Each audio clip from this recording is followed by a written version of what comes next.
大家好，我是议员。昨天官方发布了一个影片，是关于这5周年的总计，也可以说是万国觉醒自己的纪念之书。那我们就来讨论一下官方的统计数据。首先，至今为止拥有的玩家有 1.4 亿。那我不确定他这个数据有没有计算国服的，不过我看他整个影片呢，好像都是没有提到国服的玩家，所以我推测这个统计应该是没有包括国服的。如果是包括国服的话，应该会更多才对。再来，什么国家玩万国觉醒最多？那可以看到第一名就是美国，有1700多万的玩家，所以你们现在可以理解了为什么那个 Chisco 的观众有这么多，甚至他有些观众并不是全部都来自美国的。第二名是越南，越南我记得是在前1-2年的时候才正式开越南的服，就是说其实越南开服的时间是比我们迟很多的，但是可以看到他们的玩家拥有1000多万。所以不难理解为什么现在万国觉醒里面大多数的王国都是越南王国，或者是有很多越南的联盟。第3名巴西有950万的玩家，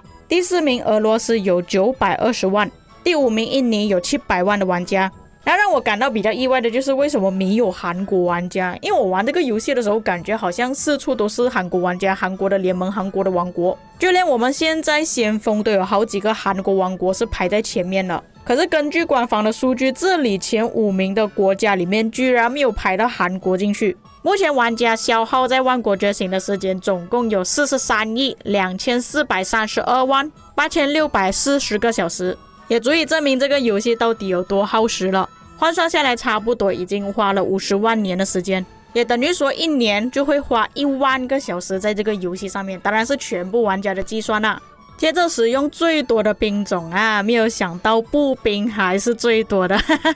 步兵有 6.3 亿，骑兵有 5.8 亿，工兵有 3.4 亿，所以工兵呢还是在这3个兵种里面最少的，可以说是步兵的一半啊。所以官方应该也是看到这个数据，工兵好像真的不太行啊，所以他们在后来就有慢慢改进工兵，让工兵获得的方法更加简单。所以我现在看到大多数的玩家都是带2队工兵出去了。像之前给过的建议，用布迪卡搭配里程柜，用诸葛亮搭配尼布搭配亨利都是可以。那可以理解为什么官方他逐渐把步兵越削越弱了，就是步兵玩家太多了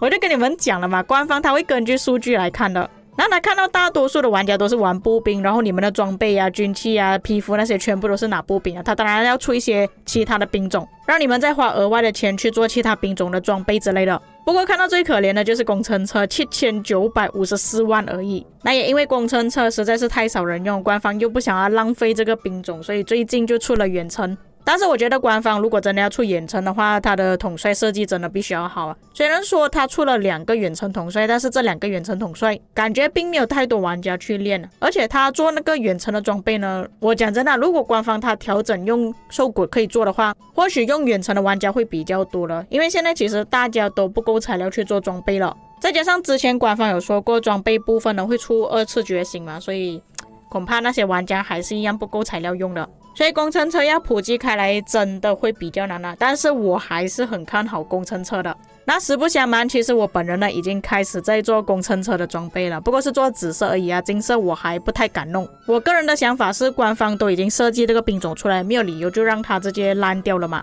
所以我想尝试看看去使用远程啊，看远程打出来效果怎么样，然后慢慢普及开来，就变成工程车教主以后我不是骑兵教主了，我是工程车教主总计已经训练了16亿的 T5 部队。接下来官方重点介绍几个大佬，首当其冲的就是 Yoda 808，就是那位曾经18亿战力打到剩下10亿战力的玩家。那据我了解，他是现在纪录保持者，就是在一个赛季里面阵亡最多兵的玩家，就连阵亡最高的巴黎队长呢，他在一个赛季里面阵亡的兵数还没有Yoda 808还要更多。不过他的阵亡数也是蛮接近啊，他一个赛季死了差不多7亿战力，Yoda 则是比他多了1亿。接下来是皇上，皇上这个就没有什么多介绍了，因为他人比较低调一点没东西好讲。第3位爸爸，国际服第1个成为10亿战力的玩家。接着 Mr. Hope， 他现在的战力其实已经10亿了，不过官方这个统计呢是在8月30号，那个时候我们好像还没有前置，所以他这里的战力并没有到10亿。第5位就是 Wow Lion 啊，这2个俄罗斯父子都在榜上。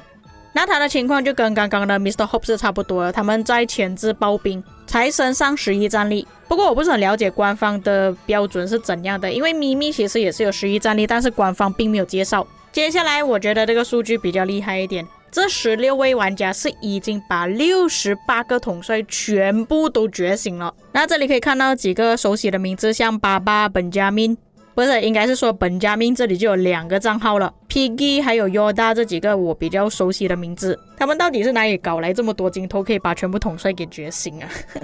难道真的是金钱的力量吗？那假设全部都觉醒，也就表示说这些玩家也是有把那个远程统帅给觉醒哦。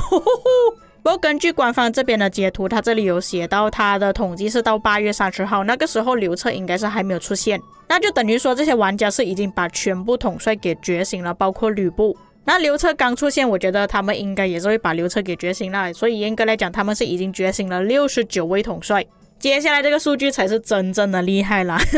因为我们看阵亡呢是没有办法仔细的去看，他是阵亡 T4 T5 T1， 但是官方这个数据呢是已经阵亡了多少的 T5， 它是特别注明了 T5 部队。那这里我们可以看到阵亡最多的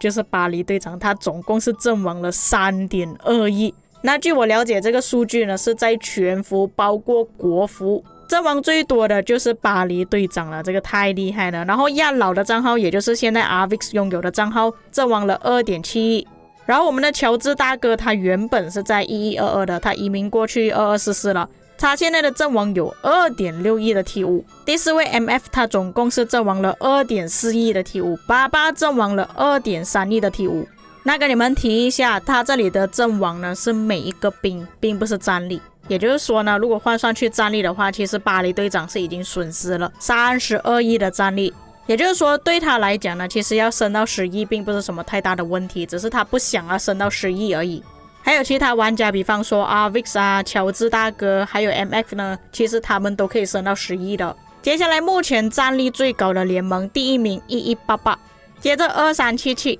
第3名2605，第4名1960，第5名1525。击杀最多的联盟，第1名1960，第2名1846，第3名1365。第4跟第5名都是来自2489，只是不同联盟而已。不过960其实在很早之前就已经突破2兆，那可能有一些玩家已经过去了 MX， 又或者有些玩家弃坑移民了，就变成这里的数据剩下 1.5 兆。尽管如此，60 GT 还是击杀最高的联盟，到目前为止已经摧毁了69亿的野蛮人城寨。野蛮人是真的有点可怜了他们的城寨每天被我们放火烧，总数已经建了1521万的旗帜。接下来使用最多的统帅，第1名关羽亚历山大，第2名司机搭配贞德，第3名关羽搭配 CPR。 真不愧关羽是武圣啊，他从第3代砍到现在第8代还在砍那你们可以看到他这里搭配呢，除了第2代的亚历山大，还有第6代的 CPR。那你们看骑兵都要用新的统帅，就比方说司机是第6代的，贞德是第7代了。但是这3个用最多的搭配里面呢，工兵依然还是没有出现呢。唉，太惨了，工兵。看来工兵的普及度还没有到这么高。那李成桂呢？没有理由李成桂没有出现的吗布迪卡李成桂难道用的人不够多吗？官方是特别注明了，这个是征服赛季战场使用率最多的搭配，没有包括你们那些什么拉野啊、打野蛮人城寨之类的。以上就是本期内容，至于你们看了哪一个部分让你们感到十分震惊的呢？可以在评论区给我知道。我们下个影片再见。